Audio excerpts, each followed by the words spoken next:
Hello everyone, नमस्कार। स्वागत है आप सभी का अक्षवाट के यूट्यूब चैनल पर। आज की वीडियो में हम समझेंगे सीबीएसई क्लास 12th इंग्लिश का जो हमारा चैप्टर नंबर फर्स्ट है, जिसका नाम है द लास्ट लेसन।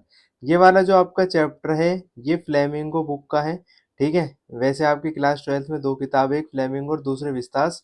तो ये फ्लेमिंगो बुक में चैप्टर नंबर फर्स्ट है आपका द लास्ट लेसन, जिसको लिखा है एल्फोंसी डोडेट ने। इस वाले चैप्टर में क्या-क्या चीज़ें बताई जाएँगी समझेंगे आज की वीडियो में। साथ ही साथ में कुछ बच्चे कहते हैं कि पीडीएफ का स्क्रीनशॉट किस तरीके से लिया जाए। तो देखो, आपको स्क्रीनशॉट लेने की ज़रूरत नहीं है, पीडीएफ का लिंक आपको डिस्क्रिप्शन बॉक्स में मिल जाएगा, जिसमें से आप जाके उसको डाउनलोड कर सकते हो। नहीं तो जो अक्षवाट का टेलीग्राम चैनल है और जो हमारे कस्टमर केयर नंबर है, उससे भी आप कॉन्टैक्ट कर सकते हो और आपको सारी पीडीएफ के लिंक मिल जाएँगे फ्री ऑफ कॉस्ट में। ये व्हाट्सएप का हमारा कस्टमर केयर नंबर है। साथ ही साथ में टेलीग्राम चैनल है, जिससे जुड़कर आप नई पीडीएफ, पुरानी पीडीएफ सब तरीके के डाउनलोड कर सकते हो। किसी भी तरीके की दिक्कत लगे तो हमारे गिवन व्हाट्सएप नंबर पे कांटेक्ट भी कर सकते हो। तो चलिए बिना टाइम वेस्ट करे स्टार्ट करते हैं आज की वीडियो को।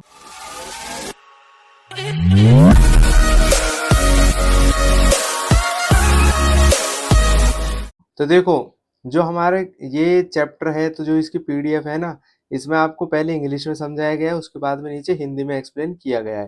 ठीक, तो आप आराम से बैठकर इसको खुद भी पढ़ सकते हो। पहले मैं आपको समझा देता हूँ। This story is written during the Franco Prussian war, यानी कि फ्रांस के बीच में और प्रुशिया के बीच में जब युद्ध चल रहा था, तो उस टाइम की ये स्टोरी लिखी गई है। Prussia under the leadership of Bismarck attacked and defeated France, यानी कि प्रुशिया ने जब अटैक किया फ्रांस के ऊपर तो फ्रांस को हरा दिया। The two French district of Alsace and Lorraine passed into the hands of Prussia. अब देखो, जब एक देश होता है वो दूसरे देश को अगर हरा देता है, तो इस देश के ऊपर मनमर्जी के नियम और कानून लाएगा। तो क्या हुआ था, जब प्रुशिया ने फ्रांस को हरा दिया तो फ्रांस के जो दो डिस्ट्रिक्ट थे, जिसका नाम यहाँ पर दे भी रखा है, मैं आपको बता देता हूँ। जो ये दो डिस्ट्रिक्ट है ना, ये लिखा है एल्जेक और एक लॉरेन। ठीक है, ये एल्जेक और लॉरेन दोनों के ऊपर कब्जा कर लिया था, फ्रांस के डिस्ट्रिक्ट के ऊपर कब्जा कर लिया था प्रुशिया वालों ने। फिर उसके बाद में यहाँ पर मनचाहे इन्होंने नई-नई रूल्स लाने स्टार्ट किए। उन्होंने सबसे पहले क्या रूल लेकर आए थे वो मैं बता देता हूँ, कि एक स्ट्रिक्ट रूल आया, ऑर्डर आया बर्लिन से, that the French language would be completely band in the schools of these districts. यानी कि एल्जैक में और लॉरेन में जितने भी स्कूल है, वहां पर फ्रेंच लैंग्वेज को बैन कर दो। अब से वहां पर फ्रेंच लैंग्वेज नहीं पढ़ाई जाएगी, अब से वहां पर जर्मन लैंग्वेज पढ़ाई जाएगी। And only German would be taught in that schools. ठीक है। उसके बाद में ये बताया गया, this chapter beautifully describes the pain, the patriotism and language pride of the teachers and villagers during their final French class. जब लोगों को ये पता चलता है, जब वहाँ के विलेजर्स को ये बात पता चलती है, वहाँ के टीचर्स को पता चलती है कि आज ये उनका फाइनल क्लास होने वाली है फ्रेंच लैंग्वेज की, और कल से फ्रेंच लैंग्वेज पर पूरी तरीके से बैन लगा दिया जाएगा और सिर्फ जर्मन पढ़ाई जाएगी, तो सभी लोग उस भाषा के लिए अपने जो इज्जत है, अपना जो प्यार है, उसको शो करने के लिए फाइनल क्लास को अटेंड करते हैं। हमें पता है कि अगर किसी देश की मातृभाषा को उससे अलग कर दोगे, तो उस देश पर कब्जा करना और भी ज्यादा आसान हो जाता है। फ्रांस में क्या है, फ्रेंच बोली जा रही थी, तो इन्हें पता है कि फ्रेंच लैंग्वेज को बैन करवा दो और सिर्फ जर्मन लैंग्वेज इन लोगों के ऊपर थोप दो, तो इनके जो खुद के थॉट्स है, जो खुद के इनकी फ्रीडम है, वो छीन ली जाएगी ऑटोमेटिक। ठीक है, तो ये बात इन्हें पता थी। तो आखिरी क्लास के दर्द को इसमें दिखाया गया है, देशभक्ति को दिखाया गया है इस वाले चैप्टर में। ठीक है। कहानी में मेन मेन कैरेक्टर्स कौन से हैं, उसको आप समझ लो। तो ये देखो, कहानी में मेन कैरेक्टर्स दे रखे हैं, ये तीन मेन कैरेक्टर्स हैं। सबसे पहले फ्रांस। फ्रांस कौन है, एक छोटा सा बच्चा है स्कूल का, जिसके द्वारा ये वाली कहानी पूरे उसके नजरिए से दिखाई गई है। ठीक है। एम हेमल एक क्लास टीचर है, जो पूरी जिंदगी लगभग 40 साल, ये देखो दे रखा है ना इसमें, 40 साल तक स्कूल में पढ़ा रहा है, और अचानक से ऑर्डर आता है तो उसको बहुत ज्यादा इमोशनल हो जाता है वो, कि ऐसा ऑर्डर आया है कि कल से सिर्फ जर्मन पढ़ाई जाएगी। साथ ही साथ में मेन रोल आता है विलेज एल्डर्स का। ये कौन लोग थे, ये वो लोग थे जो अपने देश की जो मातृभाषा है, उसके लिए प्यार दिखाने के लिए लास्ट वाली क्लास सबने अटेंड करी थी। ठीक है। तो ये इसमें मेन मेन चीजें हैं। अब स्टार्ट होती है हमारी स्टोरी, यहाँ से हमारी स्टोरी स्टार्ट हो रही है, ये आप ध्यान रखना। ठीक है। ये पहला इसमें इंसिडेंट है, Franz is late for school and afraid of scolding. यानी कि जो फ्रांस नाम का छोटा बच्चा है, ये स्कूल के लिए लेट हो गया था। ठीक है, उस दिन जिस दिन की ये कहानी बता रखी है। France started for school very let that morning. एक दिन की बात है, फ्रांस जो है वो लेट हो गया था स्कूल के लिए। He was in great dread of a scolding. अब जब बच्चा स्कूल के लिए लेट हो गया है तो उसको डांट खाने का डर था। स्कोल्डिंग का मतलब होता है डांट खाने का डर था। especially because M. Hamel had said that he would question them on participles। और उसको डर इसलिए भी था कि एक तो वो लेट हो गया है, साथ ही साथ में उनका उस दिन एक टेस्ट भी होने वाला था। टेस्ट था पार्टिसिपल्स के ऊपर, ये चीज आप ध्यान रखना। और उसके बाद में and France did not know the first word about them. और फ्रांस को पार्टिसिपल्स के बारे में कुछ नहीं पता था। नॉर्मली होता ही यही है कि स्कूल में जब बच्चों का टेस्ट होता है तो उस टेस्ट की रिवीजन नहीं करते हैं, सोचते हैं कि बहुत ज्यादा टाइम है हमारे पास में। तो फ्रांस ने भी ऐसे किया था।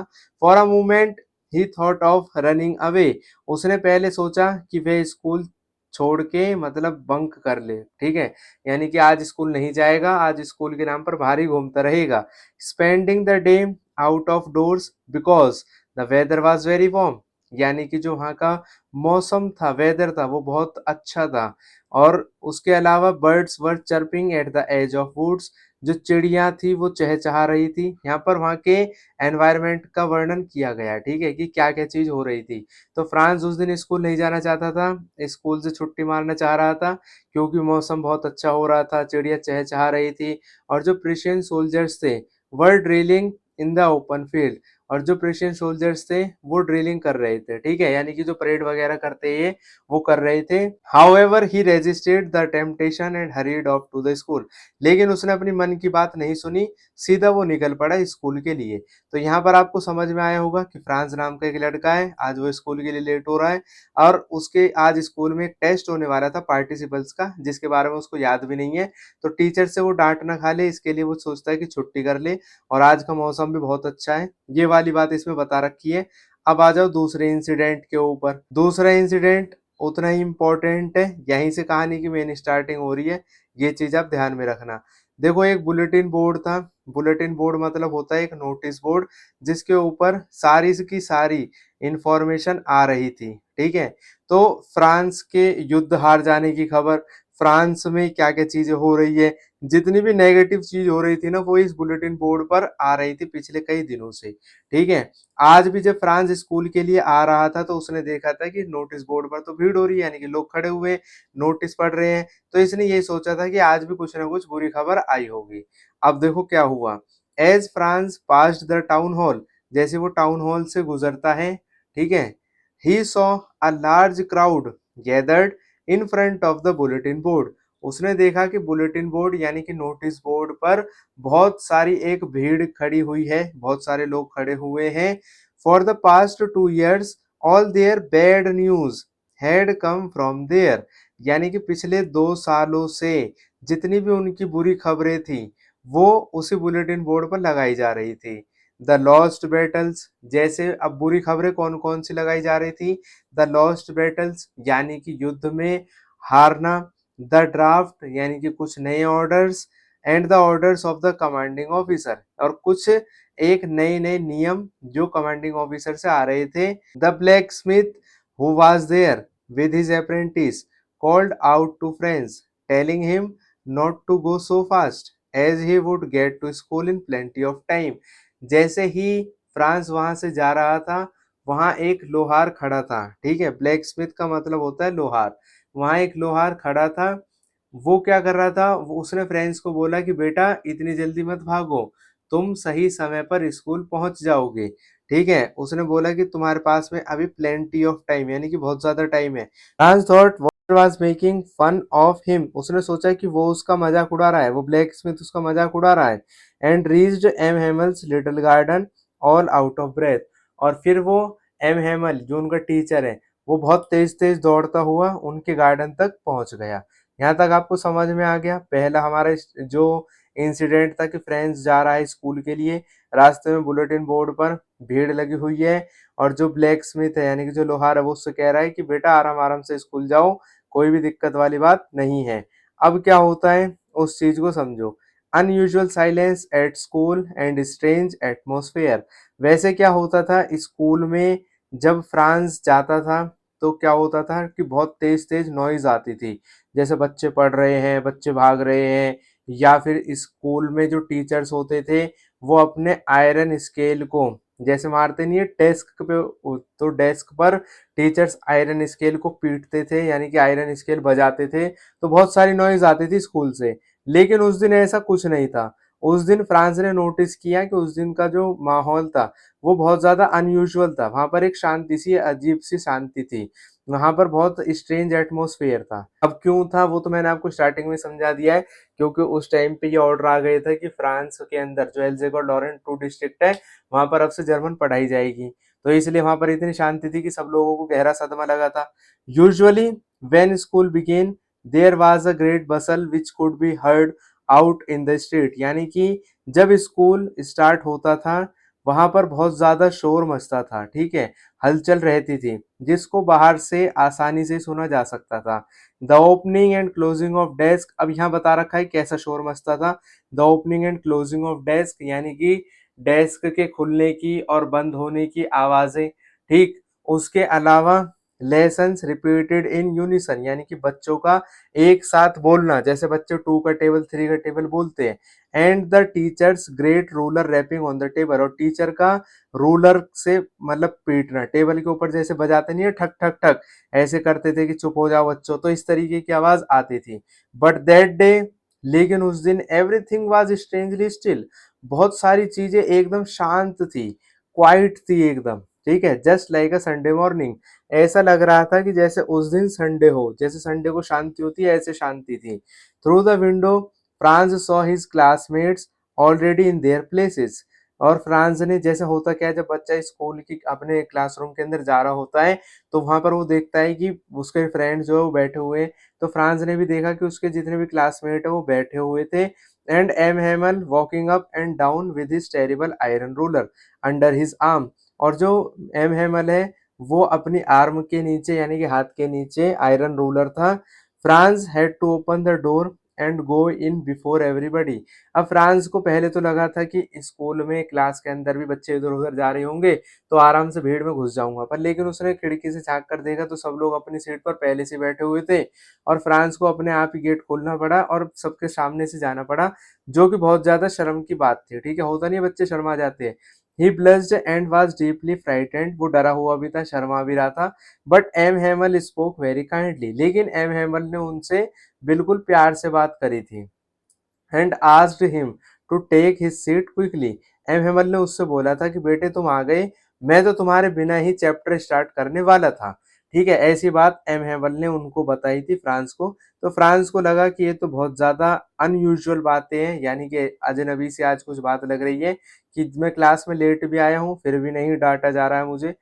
अब उसके बाद में क्या होता है, जब फ्रांस क्लास के अंदर जाता है तो बहुत सारी चीजें नोटिस करता है। वो 3-4 चीजें नोटिस करता है। सबसे पहली चीज होती है कि एम हेमल की dress and the shocking announcement.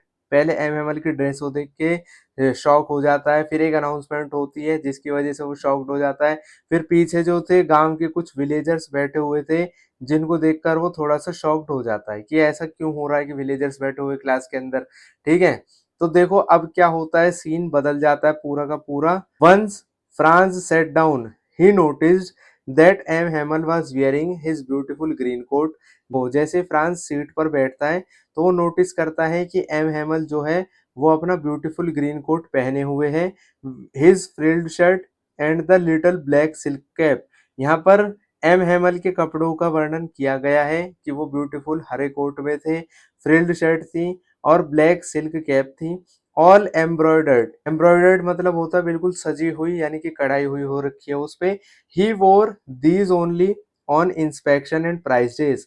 M Hamel ऐसे कपड़े या तो इंस्पेक्शन वाले दिन पहनते थे या जब जिस दिन प्राइस वाइस बढ़ता था उस दिन पहनते थे।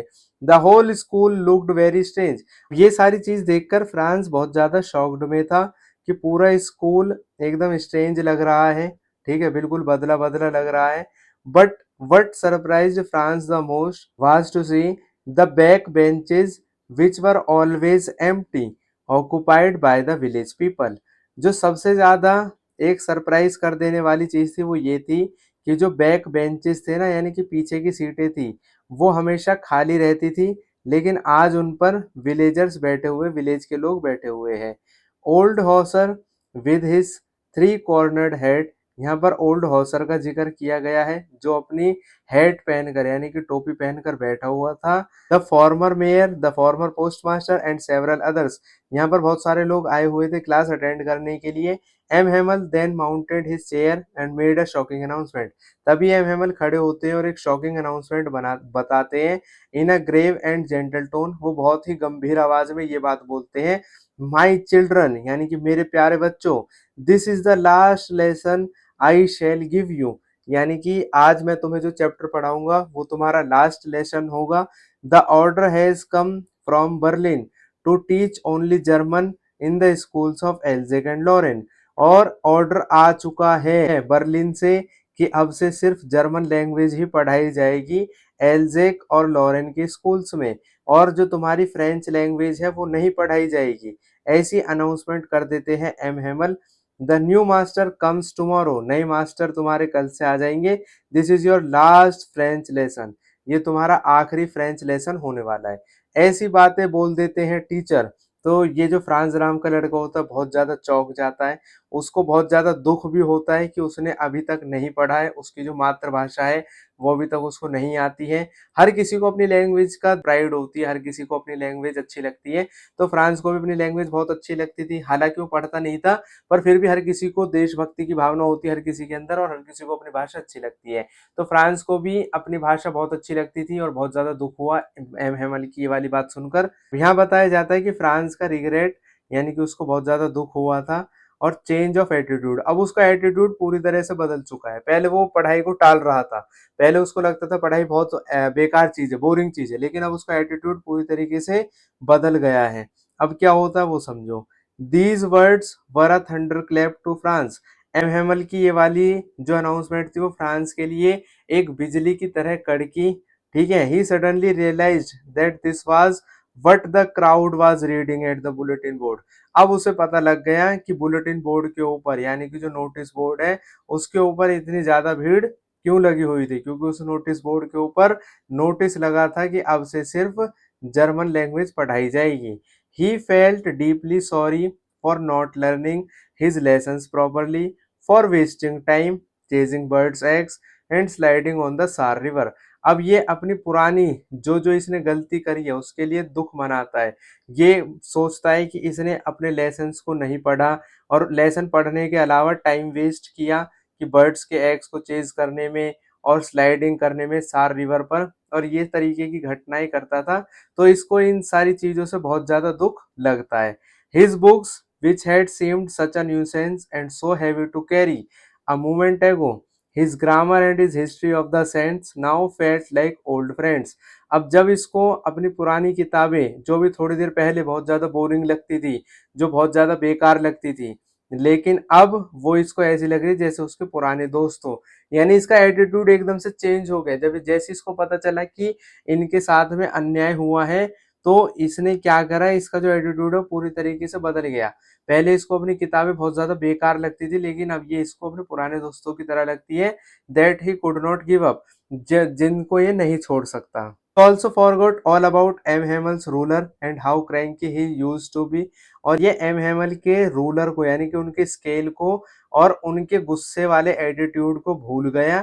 फीलिंग ओनली सोरो that the teacher was living for ever after 40 years of service, और उसे इस बात का दुख था कि सर 40 साल की सर्विस के बाद में हमेशा के लिए जा रहे हैं, यानी कि 40 साल जिंदगी के इतने अहम हिस्से इन्होंने यहाँ पर बिताए हैं, और एक ऑर्डर आया और ये लोग यहाँ से जा रहे हैं।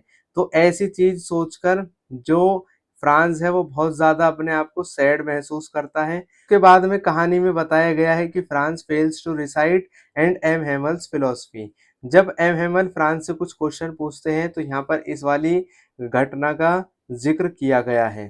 ठीक है, अब देखो, while Franz was thinking all this his name was called to recite the rules of participles, जैसा कि मैंने कहानी की शुरुआत में बताया था कि आज के दिन टेस्ट होने वाला था पार्टिसिपल्स के ऊपर, और फ्रांस को कुछ याद भी नहीं है।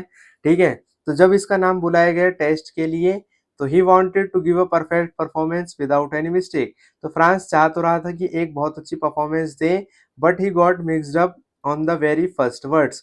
लेकिन जैसे ही उसने बोलने की कोशिश करी, पार्टिसिपल्स के रूल्स बताने की कोशिश करी, वो पहले ही कुछ शब्दों में अटक गया। And stood there holding his desk, और अपने डेस्क पर चुपचाप खड़ा हो गया।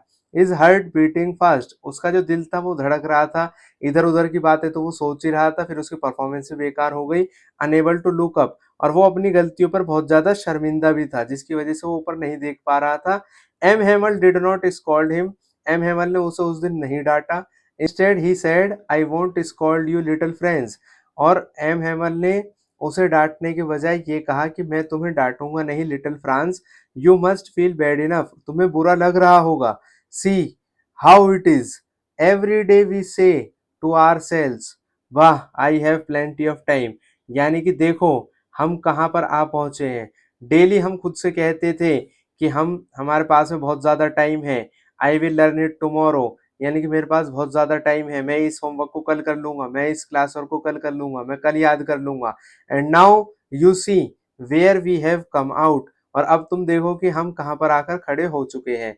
That is the great trouble with Alsace, she puts off learning till tomorrow, और ये सिर्फ तुम्हारी गलती नहीं है, एल्जिक के लोगों की यही गलती है कि यहाँ के लोग अपनी पढ़ाई को कल पर टाल देते हैं।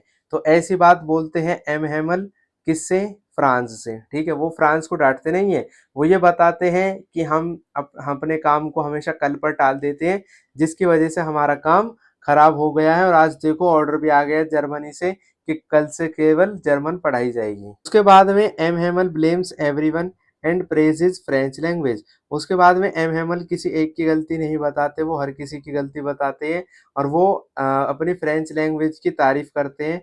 अब इसमें क्या चीज बता रखी है वो समझो। Hamel blamed the parents for not being anxious enough to have their children learn. M Hamel बच्चों को ही नहीं बल्कि उनके पेरेंट्स को भी दोष देते हैं, और ये बताते हैं कि जो पेरेंट्स हैं वो बच्चों को इधर उधर भेज देते हैं काम करने के लिए, और पढ़ाई उनसे नहीं करवाते हैं। Preferring to put them to work on a farm और at the mills to earn a little more money, यानी कि जो पेरेंट्स हैं जो वो अपने बच्चों को पैसे कमाने के लिए मिल्स पर भेज देते हैं, ठीक है, और उनसे किसी फार्म पर काम करवाते हैं, और जिसकी वजह से उनकी जो पढ़ाई है वो पीछे रह जाती है। ही ऑल्सो ब्लेम्ड हिमसेल्फ, वो सिर्फ पेरेंट्स को ही नहीं वो खुद को भी ब्लेम करते हैं, यानी कि खुद को भी दोषी बताते हैं। For often sending students to water his flowers instead of making them learn, यानी कि बच्चों को पढ़ाने के अलावा उनको इधर उधर भेज देते हैं कि तुम जाओ मेरे फ्लावर्स में पानी दे दो, ठीक है, तुम जाओ मेरा ये काम कर दो। और for declaring a holiday whenever he wanted to go for trout fishing, यानी कि जब भी एम हेमल को फिशिंग करने के लिए जाना होता था तो वो बच्चों की छुट्टी कर देते थे। तो इस बात को कह रहे हैं कि आज मुझे बहुत ज्यादा बुरा लग रहा है कि मैं बच्चों की छुट्टी कर देता था, या तो उनको फ्लावर्स में पानी देने के लिए भेज देता था, या उनकी छुट्टी कर देता था, फिशिंग करने के लिए जा रहा होता था, इसलिए। Then M Hamel spoke of the French language calling it the most beautiful, the clearest and the most logical language। देखो इसको थोड़ा सा नीचे कर देता हूँ, मैं अब बता देता हूँ। उसके बाद में एम हेमल ये बात बताते हैं कि फ्रेंच लैंग्वेज जो है वो सबसे ज्यादा ब्यूटीफुल है, सबसे ज्यादा क्लियरेस्ट है, और मोस्ट लॉजिकल लैंग्वेज है पूरी दुनिया में, यानी कि मोस्ट लॉजिकल मतलब बहुत ज्यादा अच्छी लैंग्वेज है पूरी दुनिया में। He told them that they must guard it among themselves and never forget it, और एम हेमल एक सीख देते हैं सभी बच्चों को, सभी विलेजर्स को। क्या सीख देते हैं? कि हमें कभी भी अपनी मातृभाषा नहीं भूलनी चाहिए, हमें हमेशा दिल में रखनी चाहिए अपनी मातृभाषा। Because when a people are enslaved as long as they hold fast to their language it is as if they had the key to their prison, यानी कि एम हेमल यहाँ पर एक बहुत बड़ी बात कह देते हैं जो आपको भी अपनी जिंदगी में याद रखनी चाहिए। हेमल ये बात बताते हैं कि जब किसी देश को गुलाम बनाया जाता है, यानी कि किसी देश के लोगों को गुलाम बना लिया जाता है, तो जब तक वहां के लोग अपनी भाषा से जुड़े रहते हैं, अपनी लैंग्वेज की रिस्पेक्ट करते हैं, समझ लो उनके पास उनके जेल की चाबी होती है, ठीक है, यानी कि उनके पास पूरा पूरा ऑप्शन होता है फ्रीडम पाने का। तो ये बात एम हेमल हर किसी को सिखा रहे होते हैं। ठीक, उसके बाद में कहानी अब बहुत ज्यादा एक इमोशनल मोड पर आ गई है, तो इसको आप समझ लो। होता क्या है, एम हेमल अब पढ़ाना स्टार्ट करते हैं ग्रामर को, फिर writing lesson and final movements, ये वाली चीज का अब जिक्र किया जाएगा कहानी में। Then M Hamel opened a grammar book and read them their lesson, उसके बाद में एम हेमल ने ग्रामर की बुक खोली और पढ़ाना शुरू किया। French was amazed to see how easily he understood everything। अब जो फ्रांस है उसको बहुत ज्यादा हैरानी हुई कि आज सब कुछ एक ही बार में समझ आ रहा है। ऐसा लग रहा था it seemed as if he had never listened so carefully and the teacher had never explained with so much patience। ऐसा लग रहा था कि ना तो उसने पहले कभी इतने ध्यान से सुना था और ना ही सर ने कभी भी इतने पेशेंस से समझाया था, यानी कि इतने अच्छाई से समझाया था। इन लाइन का कहने का मतलब ये है कि फ्रांस को आज सारी चीजें बहुत अच्छे से समझ में आ रही है। After grammar they had a lesson in writing. Grammar पढ़ने के बाद में राइटिंग की क्लास हुई। M Hamel had new copies for them. M Hamel सब बच्चों के लिए नई नई नोटबुक्स लाए थे, ठीक है। Written in a beautiful round hand France एल्जिक।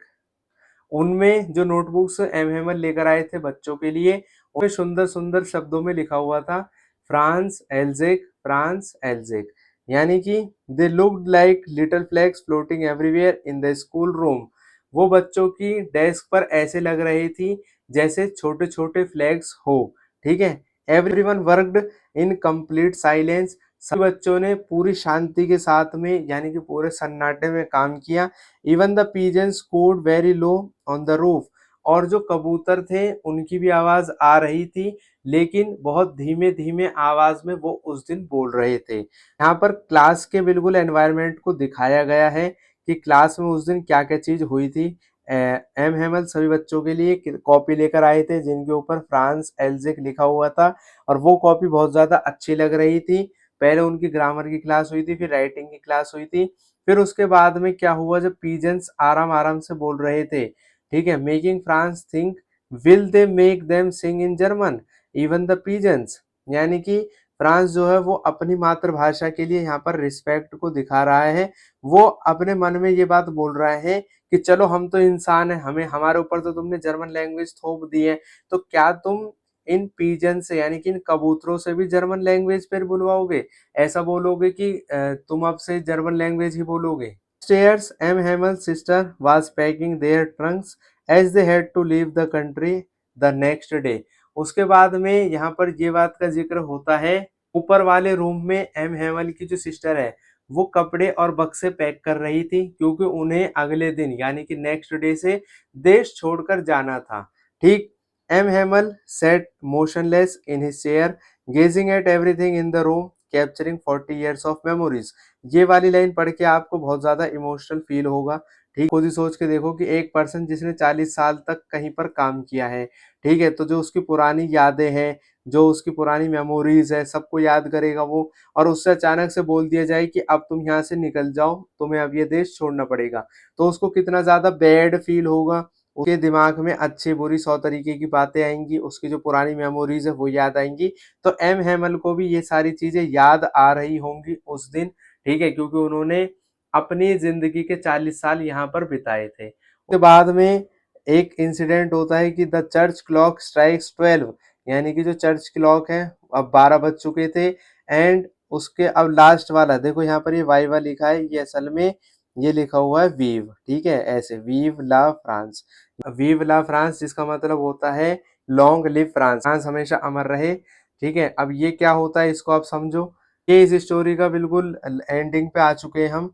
इसमें क्या बात बता रखी है, suddenly the church clock struck 12, यानी कि चर्च की क्लॉक में 12 बज चुके हैं। And the Angelus prayer began. अब देखो चर्च में क्या होता है कि एंगलेस प्रेयर होती है, वो स्टार्ट हो चुकी है।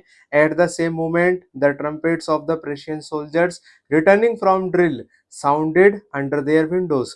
और एंग्लिश प्रेयर तो स्टार्ट होती है, साथ ही साथ में उसी टाइम पर जो प्रेशियन सोल्जर्स होते हैं ना, जो प्रोशिया जिसने फ्रांस को हराया था, तो वही प्रेशियन सोल्जर्स नीचे आ चुके हैं, ठीक है। जैसे ड्रिल कर रहे थे वो, वैसे ही वो परेड कर रहे हैं, यानी कि ड्रिल कर रहे हैं। और M Hamel stood up from his chair looking extremely pale. M Hamel उस टाइम पर अपनी कुर्सी से खड़े हो गए, उनका चेहरा एकदम पीला पड़ चुका था, क्योंकि वो बहुत ज्यादा इमोशनल थे, ठीक है। पेल का मतलब होता है चेहरा एकदम पीला पड़ जाना, क्योंकि उस टाइम पे बहुत ज्यादा इमोशनल थे। He tried to speak but something choked his throat. यानी कि वो बोलने की कोशिश कर रहे थे, लेकिन अचानक से इमोशनल होने की वजह से उनकी आवाज़ अटक गई, ठीक है? उनके गले में ही उनकी आवाज़ अटक गई थी और वो आगे कुछ नहीं बोल पाए, ठीक? होता क्या है, जब आदमी बहुत ज़्यादा इमोशनल होता है तो उसके गले में ऐसी हो जाती है चीज़ें कि वो बोल नहीं पाता, अपने सेंटेंस पूरे नहीं कर पाता है। उनकी आँखों में एक बहुत ज़्यादा पेन देखने को मिल रहा था उस टाइम पे। He turned to the blackboard, लेकिन तभी वो ब्लैक बोर्ड की तरफ मुड़े, took a piece of chalk and bearing on with all his might, he wrote as large as he could, "Vive la France"। यानी कि जैसे उनकी आवाज नहीं निकल रही थी गले से, तो अपने सेंटेंस को पूरा करने के लिए वो ब्लैक बोर्ड की तरफ वो मुड़े और एक चौक उठाई और अपनी पूरी ताकत लगाकर बड़े-बड़े शब्दों में लिख दिया, "वीव ला फ्रांस"। यानी कि फ्रेंच भाषा में इसका मतलब ये होता है कि फ्रांस अमर रहे। उसके बाद में after this he stopped, lean his head against the wall, यानी कि वो रुक गए और अपना सर दीवार की तरफ लगाया। And without a word he made a gesture to them with his hand, school is dismissed, you may go. और लास्ट में एम हेमल कुछ बोल नहीं पाते हैं और सभी बच्चों को हाथ से इशारा करके बोल देते हैं कि अब स्कूल खत्म हो गया है, अब सब अपने अपने घर जा सकते हैं, ठीक है? यानी कि अब वो लोग जा सकते हैं, क्लास डिसमिस्ड हो गई है। तो इस तरीके की बात इसमें बता रखी है। यहाँ पर चैप्टर हो गया है खत्म। आई होप आपको भी पढ़ के बहुत ज्यादा दुख हुआ होगा, किस तरीके से एक देश से उसकी भाषा छीन ली जाती है और उसके बाद में वहाँ के लोगों की जो इमोशनल कंडीशन है उसको भी दिखाया गया है यहाँ पर, और किस तरीके से 40 साल की उनकी सर्विस है और उसके बाद में अचानक से उनसे बोल दिया जाता है कि अब से उनको कंट्री छोड़नी पड़ेगी। तो यहाँ पर हमारी ये वाली वीडियो कंप्लीट हो जाती है। किसी भी तरीके की अगर आपको दिक्कत लगे तो ये हमारे सोशल मीडिया चैनल है, जैसे मैंने आपको भी बताया था, आप इनसे जुड़ सकते हो और हमसे कांटेक्ट कर सकते हो। पीडीएफ का लिंक आपको डिस्क्रिप्शन बॉक्स में तो मिल ही जाएगा। अगर किसी भी तरीके की दिक्कत लगे तो गिवन व्हाट्सएप नंबर पर कांटेक्ट आप कर सकते हो। मिलेंगे नेक्स्ट वीडियो सीरीज में, तब तक के लिए खुश रहे, स्वस्थ रहे, जुड़े रहे अक्षवाट के साथ। जय हिंद, जय भारत।